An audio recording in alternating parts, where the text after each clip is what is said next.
বন্ধুগণ, ক্ষেতের ভিতরে যখন গরু বাঁধে রাখা হয়, হ্যাঁ, তখন কিন্তু গরুগুলো খুব দেখতে অনেক সৌন্দর্য। আপনাদেরকে কি বলবো, আমি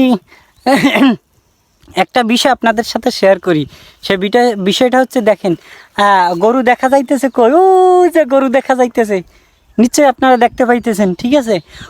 ওখানে গরু, আর দেখেন রশি কোথায়,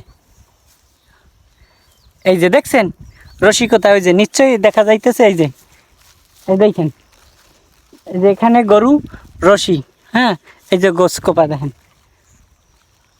দেখতে পাচ্ছেন? এই গরুর রশির গোসকোপা এই আপনাদের সাথে সাথে নিয়ে দেখাবো যে গরু কই আছে। দেখেন কত বড় রশি, দেখেন, খুব একটা ইন্টারেস্টিং বিষয়, তাই না? যারা গরু ফার্ম করছেন বা গরু চাষবাস করেন গ্রামে, হ্যাঁ, গরু আছে যাদের, তারা এই বিষয়টা অবশ্যই দেখবেন। এই যে দেখেন রশি দেখা যায়, এই কিন্তু আমি রশির সাথে সাথে যাইতেছি, ঠিক আছে? এই যে দেখেন কত বড় রশি, খুব মজার বিষয়, তাই না?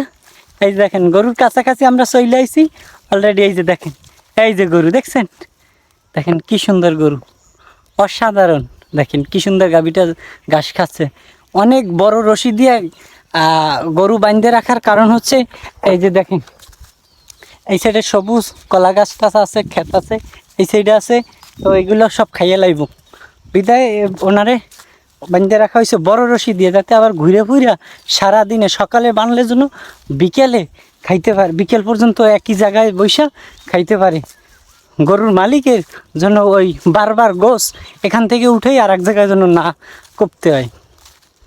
তো এই বিষয়টাই নিজের কাছে অত বড় রশি দেখিয়া খুব ইন্টারেস্টিং মনে হইল বিদায় আপনাদের সাথে শেয়ার করলাম বন্ধুগণ। তো সবাই ভালো থাকবেন, আল্লাহ হাফেজ।